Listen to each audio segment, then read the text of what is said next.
and successfully find the edges, push everything off in under 90 seconds. Referee, when you're ready with time. Whenever you're ready. Okay, we are ready. The time does not start. It may be hard to see from where you are, but there's a very small line, 18 inches from the end of the table. William can have his robot work down there, calibrate, do whatever he wants to do. The time does not start until he crosses that line. So he can take the time to analyze the situation, calibrate, and then rock and roll. And there we go. Yes, we are. Okay. Yeah. Yes, we. Thank you, Dale. William, if you're having trouble here, we just realized that we set this up slightly different than we did in practice, and so because of the wall being too close and looking like an obstacle, like a target, we need to move the table out to the edge of the stage like we did in practice. So, would you like to restart? Pretty sure that's not my problem. Okay. Well, we are going to reset this, and of course you'll have a second round, but the targets will be in different locations for the second round. So it's your choice if you want to rerun this round. Nah, that's all right. All right. Thank you for pointing that out, Dale. How are we doing on time here? 50 seconds. 50. All right. We got a little zigzag.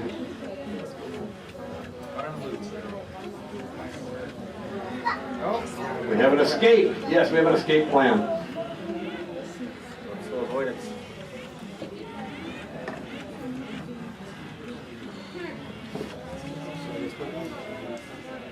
So you're sure it's not the wall, huh?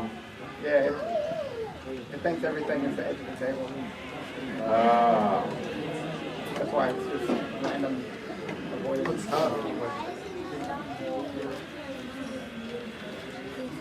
Time. All right, so we have 90 seconds plus 3 targets remaining. 10-second penalty for targets, is that remaining targets, is that correct?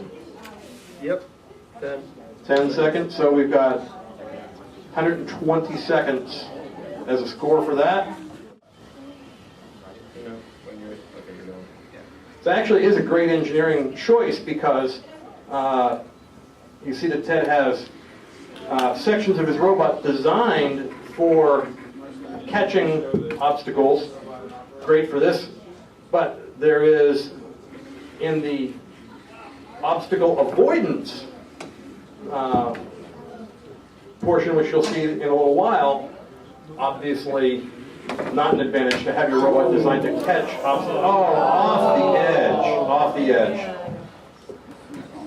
All right. Oh, that's disappointing. All right. 90 plus 1, so 100 seconds for a score for Ted. Mike needs the next ready. All right. Good.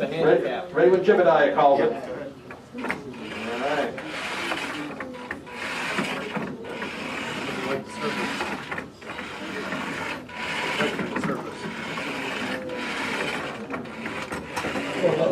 Oh, all right. Yeah. Yeah, second round will be different. What are we using for the second round? We're just Fair table. All right. Now Dale with the Polymax 9000.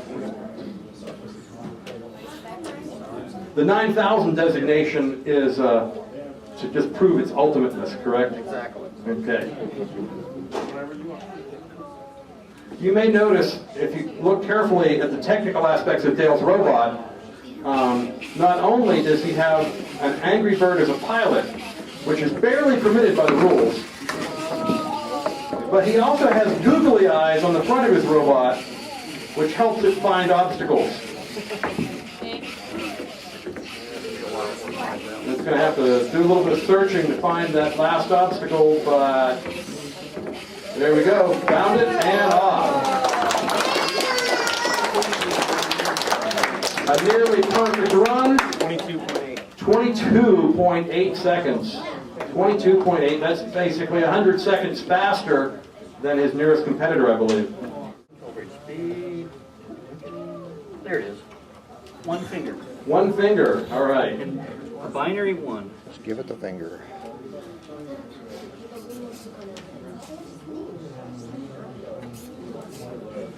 All right. All right. And the starter back up. Bulldozer. Binary two.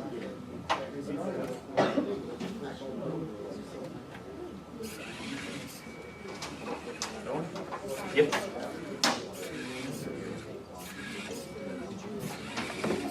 So, if I'm correct, what Len is doing is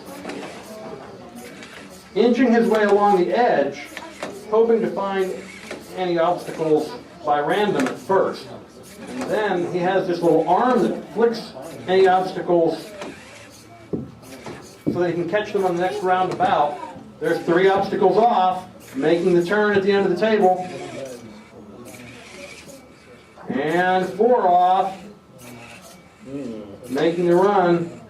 And hopefully he'll be able to catch that last obstacle. May not get it. And did not catch the last obstacle. Do we have continuing software to find it now, or? If it can't catch it this time around, we're out. All right. It looks like this table's a little wider than what he's been trained on. Yep. Okay, that's it. All right, so Len is conceding that he will not be able to get the final obstacle, so that's 90 seconds plus 10-second penalty for a 100-second score. All right, ready when you are.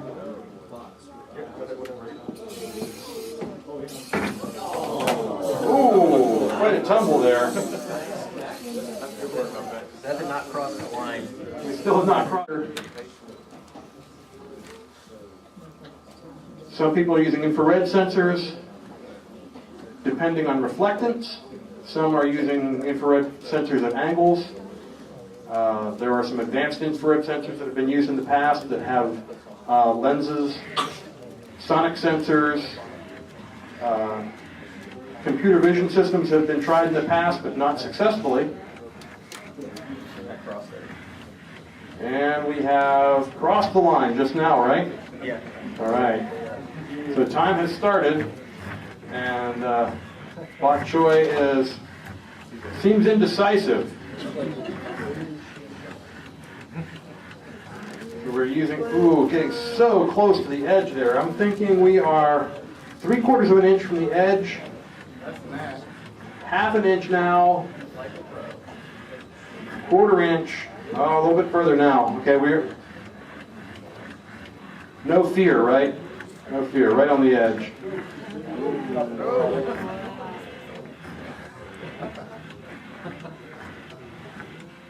So the straight infrared sensors are having a great deal of difficulty finding the edge of this table in this scenario. Turns out, not very intuitive infrared reflections, but this carpet is very reflective to infrared.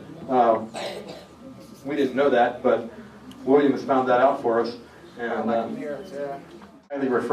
highly infrared reflective carpet underneath. All right. Ready? Ready when you are, Ted. So, Ted, with the robot that goes in 2 directions, what are you using for edge sensing, Ted? Infrared. Infrared, all right. It's doing a full calibration. Are your infrareds at angles? No. They are not at angles, okay. So they are straight infrared, but maybe we have the calibrations right, huh? It's the wood. Running the edge. Are you doing any detection that you have acquired a target or no? Yes. So, but it gave up on that target for some reason, but still knew to go back and push it off, so that's great. Don't go off the edge. Oh! So we have 90 plus 20, 110. We'll reset the field for Mike.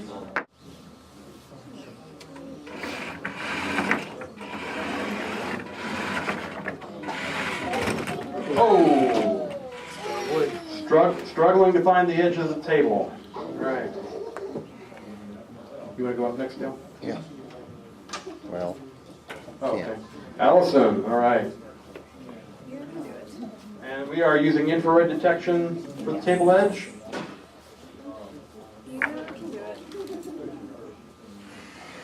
It always helps to talk to your robot in the same manner that it helps to change your posture as your bowling ball goes down the lane.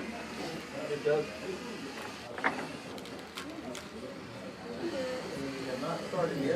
All right, so she's still doing a little bit of calibrating here. We lock up? Okay, now. Something happened.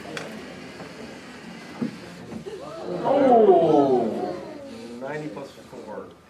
All right.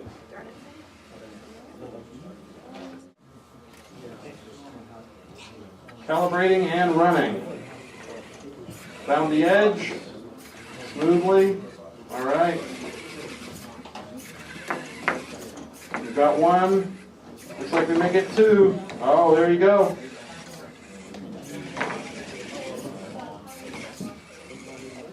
We have 3 obstacles off.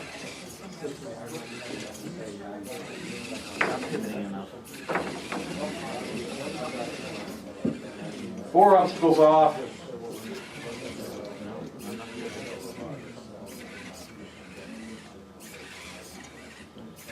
oh, just missed. It is not hooking. It's not going to get it. Not hooking. Okay, so similar to last time. Yeah, 100 seconds for the second round on Vex Racer. But, to Len's credit, he did not fall off the table. His edge sensing worked very well. So, yeah, absolutely. That's awesome. Angle LiDAR sensor. So Dale, and you're pulsing them? So Dale has a unique, at least unique among the Atlanta How to Be Robot Club set of sensors, and that is he uses angled infrared sensors that are pulsed. And so the idea being that the sensors are angled such that they, if the table is there, the reflection is optimized to be received by the receiver of the infrared sensor pair. And if the table is further away, that the reflection will miss the receiver. And so they're much more robust because he's not depending on, even if the floor were a mirror, that still would not come back to his receiver. Also, it self-calibrates the optical characteristics. Right. So So it starts off the edge looking at nothing, and then it pulls back a little bit and checks the reflectivity of the table, and it figures out which is which.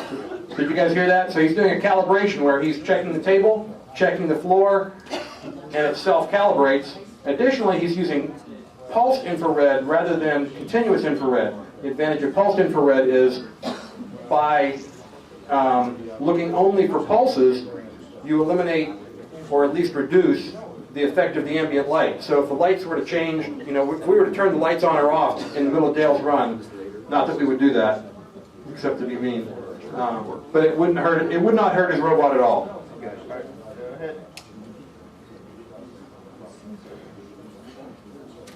We're expecting great things here.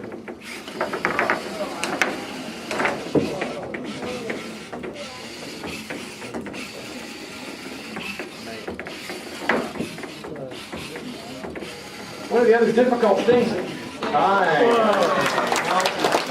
12.5. 12.5. All right, we're going to get a spotter next time because you're so close to the edge of the stage. We're very glad that you did not fall off.